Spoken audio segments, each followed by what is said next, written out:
A lot of people love running. A lot of people hate running. Whether you like it or hate it, this will help you to like it a little bit more, I at least hope. What is proper running form? How is it not miserable for me to go for that 2-mile run, even 1 mile? It's just, agonizing if you're sitting there and struggling, right? So I'm going to give you 3 key tips that will help to improve your running form. What are my credentials? How am I able to, Shane, you're a chiropractor, what the hell you know about running? I was a collegiate All-American in rugby at Stony Brook University. I think it was 2014. It was second team, but whatever, still solid. And so I ran a lot, right? I played sports my whole life. I was always running. I wasn't built on, strength. It was more speed and quickness, right? So, there's my credentials now. Hopefully you listen.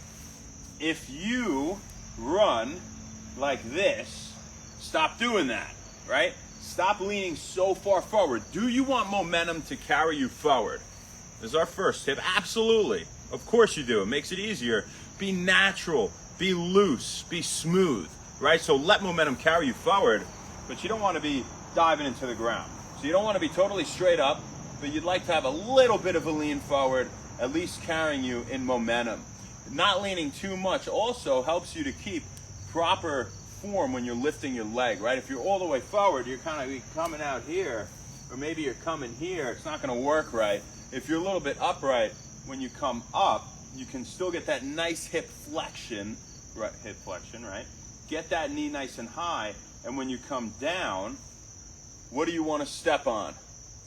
You don't want to step on your heel. Mid to forefoot is where you want to land, right? And people often, they think the proper way to do it is to land like this and come forward. Oh, is it different than walking? Yeah, it's different than walking because you're running, right? But is there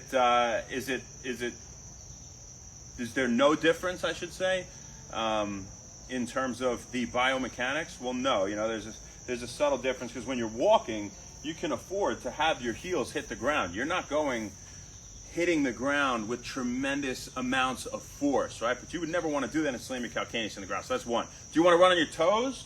Right? You don't want to run just on your toes. You're losing a lot of power. You're kind of utilizing your calves a lot more here than you are your glutes, right? And those real powerful rockets that sit behind you. So what you're going to do is land pretty much mid to forefoot, okay? And what will help that is that slight, ever so slight lean forward will help to put you in the right place when you land. That's 2. Number 3 is a really big one that a lot of people don't consider. And when we would do sprinting training drills and all these sorts of things, we would train this often. And that is to make sure that your leg is coming up higher than your knee. This heel is higher than the knee, okay? It's not here. Why? If it's here, what happens? Going from here to here isn't quite as much force as if you have a pre-stretch in it, in the quad, and it can whip forward almost, right? So what's that analogous to?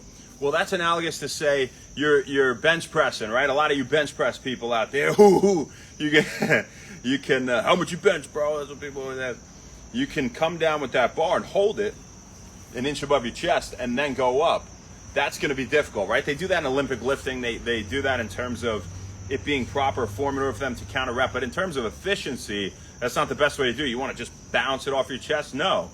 But some momentum and coming down and going up with momentum is better when you punch. Look at the 1-inch punch, right? The 1-inch punch people do, and there's no momentum is what makes that hard, right?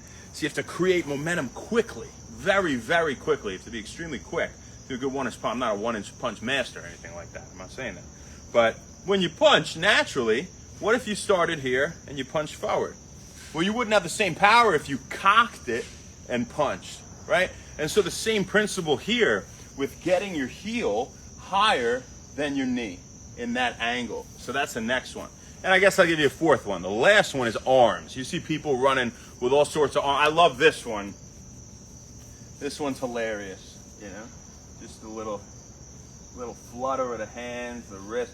It's that, it's not, they're not really helping you, right? And if you're doing this, you're using a lot of energy to run, right? So what you want to do is you want the elbow bent at 90, all right, that's one, or the elbow bent at least. Don't worry about the degrees. You can stay relatively relaxed.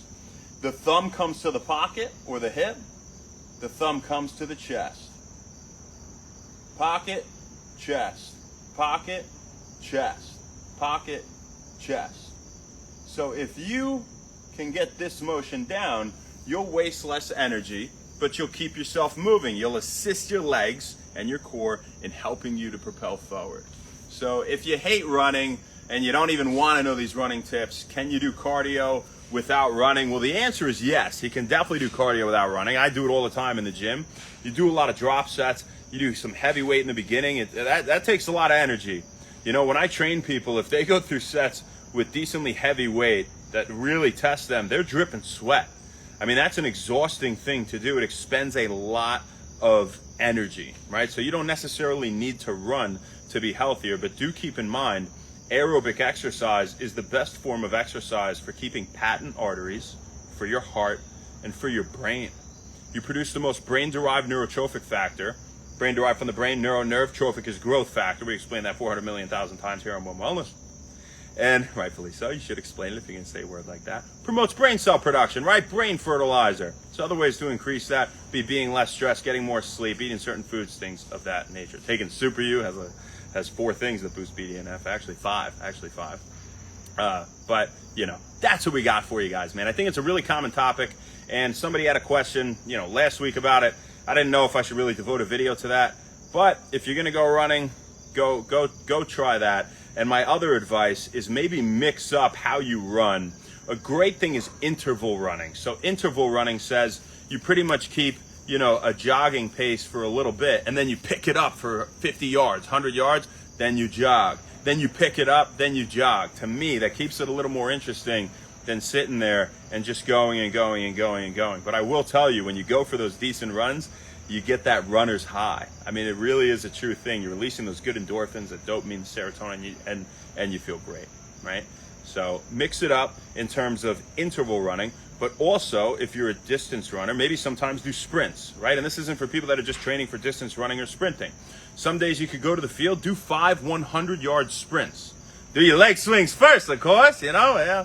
Don't go tearing some stuff, but you know, that keeps it interesting, it keeps it fun, it keeps it exciting, and this is another way that you can be healthy. So that's why we did a video on One Wellness about it, guys, because it's all about you being healthier and happier. Who do we got out here? Say what's up to the people. We're gonna rock and roll.